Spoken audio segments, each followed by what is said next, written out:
1 2 3 4 5 என்னங்க சொல்றீங்க? இந்த 5 விஷயம் இல்லனா பொண்ணுங்களால வொர்க் ஸ்பேஸ்ல வேலைய செய்ய முடியாதா? அட ஆமாங்க. அத பத்தி தான் நான் இந்த வீடியோல பேச போறேன். என்னன்னு தெரிஞ்சுக்க வீடியோ ஃபுல்லா பாருங்க. வாங்க வீடியோக்குள்ள போலாம். ஜெய் பீம். நான் உங்க ரித்தன்யா.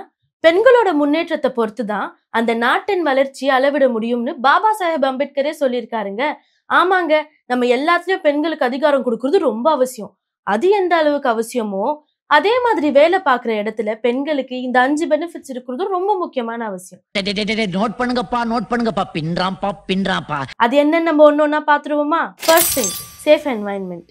பெண்களுக்கு ஒர்க் பண்ற இடத்துல பாதுகாப்பான சூழல் உருவாக்கி கொடுக்க வேண்டியது ரொம்ப முக்கியமான கடமை. அதுல ஃபர்ஸ்ட் சிசிடிவி கேமரா.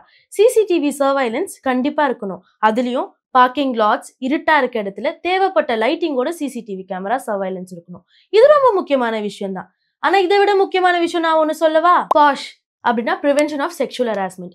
ஒர்க்கிங் விமென்காகவே 2013ல இந்த லாவை இம்ப்ளிமெண்ட் பண்ணாங்க. ஏன்னா நம்ம ஒர்க் ஸ்பேஸ்ல நிறைய தடவை sexual harassment, sexual abuses, sexual favours, pornography இந்த மாதிரி நிறைய விஷயங்களை ஃபேஸ் பண்ணியிருப்போம். ஆனா இதை யார்கிட்ட சொல்றது, என்ன பண்றதுன்னு தெரியாம பயத்திலயோ தயக்கத்திலயோ இருந்திருப்போம். இதுக்காகவே 2013ல இம்ப்ளிமெண்ட் பண்ண பாஷ் லா அண்ட் கீழே எல்லா கம்பெனிலையும் இன்டர்னல் கம்ப்ளையன்ஸ் கமிட்டி, அதாவது ஐசிசின்னு ஒன்று இருக்கணும்னு சொன்னாங்க. இந்த கமிட்டியில மினிமம் 10 பேராச்சும் கம்பெனியை சார்ந்தவங்க இருக்கணும். முக்கியமா இந்த கமிட்டியோட ஹெட் ஒரு பெண்ணா தான் இருக்கணும்.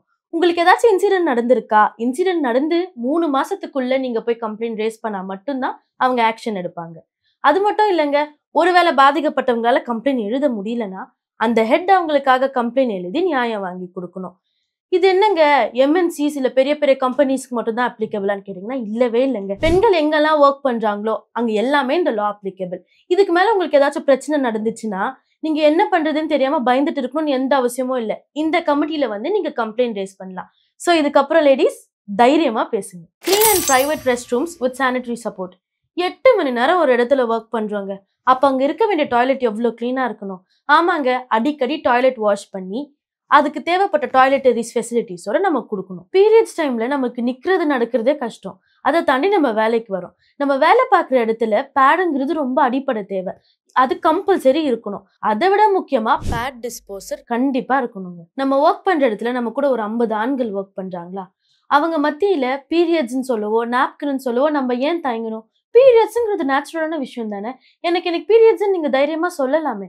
அது மட்டும் இல்ல, வயிறு வலி, வீட்டுக்கு தூரம், தீட்டு இதெல்லாம் கிடையாதுங்க. பீரியட்ஸ்னா பீரியட்ஸ், அவ்வளவுதான். இது தைரியமா சொல்லுங்க. நமக்காக நம்ம தானே நிக்கணும். Third thing, equal pay and opportunities. A woman can be anything she want to be. Gender ஈக்குவாலிட்டிங்கிறது எல்லாத்துலயுமே இருக்கணுங்க. ஒருவேளை உங்க வீடு உங்களுக்கு சொல்லிக் கொடுக்க மறந்துருச்சா, ஸ்கூலும் சொல்லிக் கொடுக்க மறந்துருச்சா, பி எ சேஞ்ச். உங்க ஆஃபீஸ்ல நீங்க இப்ப சொல்லிக் கொடுங்க. ஜெண்டர் பேசிஸ் இல்லாம டேலண்ட், ஸ்கில், அபிலிட்டி இந்த அடிப்படையில தான் நமக்கு ஒருத்தவங்க வேலை கொடுக்கணும். ஒரு பொண்ணால இதுதான் முடியும், அவளுக்கு நம்ம இந்த போஸ்ட் தான் கொடுக்கணும். ஒரு பொண்ணு இதுதான் பண்ணுவான்னு சொசைட்டி ஒரு டிசைட் பண்ணுது இல்ல, அது இல்லைங்க உண்மை. நம்மளால என்ன முடியும்னு நம்ம தான் சொல்லணும். ஒரே இடத்துல வேலை பார்க்குற ஆண்களுக்கோ பெண்களுக்கோ சமமா சம்பளம் கிடைக்குதா? இல்ல. அப்போத்துல இருந்து இப்ப வரைக்கும் 2025 ஆயிடுச்சுங்க. இப்பவும் நிறைய இடங்கள்ல டெய்லி வேஜஸ் போற பெண்களை விட ஆண்கள் தானே நிறைய சம்பாதிக்கிறாங்க. பெண்ணுன்றதுனாலே அவளுக்கு சம்பளம் கம்மியா தரலாமா? ஆண் பெண் வேறுபாடு இல்லாம அவங்க வேலைக்கேற்ற சம்பளம் கண்டிப்பா கொடுக்கணும். First thing, maternity and child care support. எல்லா ஆஃபீஸ்லயும் மெட்டர்னிட்டி லீவ் கொடுக்குற மாதிரி பிரெக்னென்ட் விமென் அண்ட் நியூ மதர்ஸை சப்போர்ட் பண்ற வகையில பிரெஸ்ட் ஃபீடிங் ரூம்ஸ் அப்புறம் டே கேர் சென்டர் இருக்கணும். அது மட்டும் இல்லாம work from home options, work ஃபிளெக்சிபிலிட்டியும் இருக்கணும். Pregnant women and new mothers பெனிஃபிட்ஸ்க்காக 1961ல மெட்டர்னிட்டி ஆக்ட் அப்படின்னு ஒன்று இம்ப்ளிமெண்ட் பண்ணாங்க. அதையே மறுபடியும் என்ஹான்ஸ் பண்ணி 2017ல மறுபடியும் இம்ப்ளிமெண்ட் பண்ணாங்க. நிறைய பெனிஃபிட்ஸோட இம்ப்ளிமெண்ட் பண்ணாங்க. அது என்னென்ன பெனிஃபிட்ஸ் நம்ம ஒன்னொன்னா பாத்துருமா? முன்னாடி 12 வாரம் தாங்க லீவ் கொடுத்துட்டு இருந்தாங்க. இப்போ நான் சொன்னேன்ல 2017க்கு அப்புறமா ஒரு லா இம்ப்ளிமெண்ட் பண்ணாங்கன்னு. அந்த லான் அடிப்படையில 12 வாரம் இருந்த லீவை 26 வாரமா மாத்தினாங்க. டெலிவரிக்கு முன்னாடி 8 வாரமும் டெலிவரிக்கு அப்புறம் 18 வாரங்களும் லீவ் எடுத்துக்கலாம். அது இல்லாம இன்கேஸ் ஆஃப் மிஸ்கேரேஜ் இல்ல வேற ஏதாச்சும் மெடிக்கல் இஷ்யூனா அதுக்கும் நம்மளுக்கு 6 வாரங்கள் லீவ் கிடைக்கும். இல்ல நீங்க ஒரு குழந்தைய அடாப்ட் பண்றீங்க அப்படின்னாலும் அந்த குழந்தை 3 மாசத்துக்குள்ள இருந்தா உங்களுக்கு கண்டிப்பா 12 வாரங்கள் லீவ் கொடுக்கணும். முதல் 2 குழந்தைக்கு 26 வாரம் லீவ் கண்டிப்பா கொடுக்கணும். 2க்கும் மேற்பட்ட குழந்தைங்க நீங்க பெத்துக்கணும்னா 3வது குழந்தையில இருந்து 26 வாரம் இருக்க லீவ் 12 வாரமா குறைச்சிடுவாங்க. இதுல என்ன ஒண்ணுனா எக்ஸ்பெக்டட் டெலிவரி டேட்டுக்கு முன்னாடி இருக்க 12 மாசங்கள்ல அட்லீஸ்ட் 80 டேஸ் அந்த எம்ப்ளாயி கம்பெனில ஒர்க் பண்ணியிருக்கணும். அது மட்டும் இல்லாம உங்க கூட இன்னும் 10 பேர் அந்த கம்பெனில ஒர்க் பண்ணா மட்டும்தான் உங்களுக்கு மெட்டர்னிட்டி லீவ் கிடைக்கும். இதெல்லாம் இல்லாம இன்னொரு முக்கியமான விஷயம் இருக்குங்க.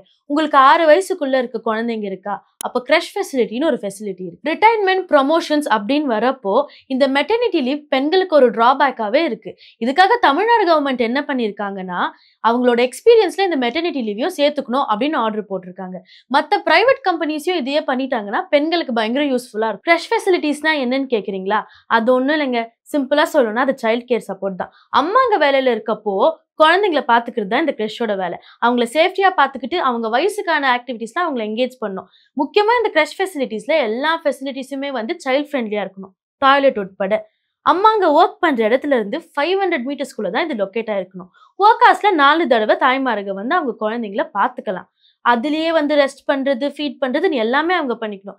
இன்கேஸ் இப்போ நாங்க நைட் ஷிஃப்ட் ஒர்க் பண்றோம், நாங்க என்னமா பண்றது நீங்க கேட்டீங்கன்னா கவலையே பட வேண்டாங்க. நைட்லயுமே கிரஷ் ஆப்ரேட் ஆகும். நீங்க தைரியமா உங்க குழந்தைய விட்டுட்டு ஒர்க் பண்ணலாம். 5வதா என்னன்னா மென்டல் அண்ட் வெல்னஸ் அவேர்னஸ். நம்ம ஒர்க் பண்ற இடத்துல பெண்களுக்கு சப்போர்ட்டிவான அட்மாஸ்பியர் கிரியேட் பண்ணி கொடுக்க வேண்டியது ரொம்ப முக்கியம். அது மட்டும் இல்லாம பெண்களை அபியூசிவான வார்த்தை சொல்லி திட்டுறதோ, ஜட்ஜ் பண்றதோ இதெல்லாம் யாருமே பண்ணக்கூடாது. ரீசெண்டா ஒரு சர்வேல நமக்கு என்ன தெரிஞ்சதுன்னா, ஆண்களை விட பெண்களுக்கு தான் மூட் ஃபிளக்சுவேஷன்ஸ் ஜாஸ்தி இருக்காம்.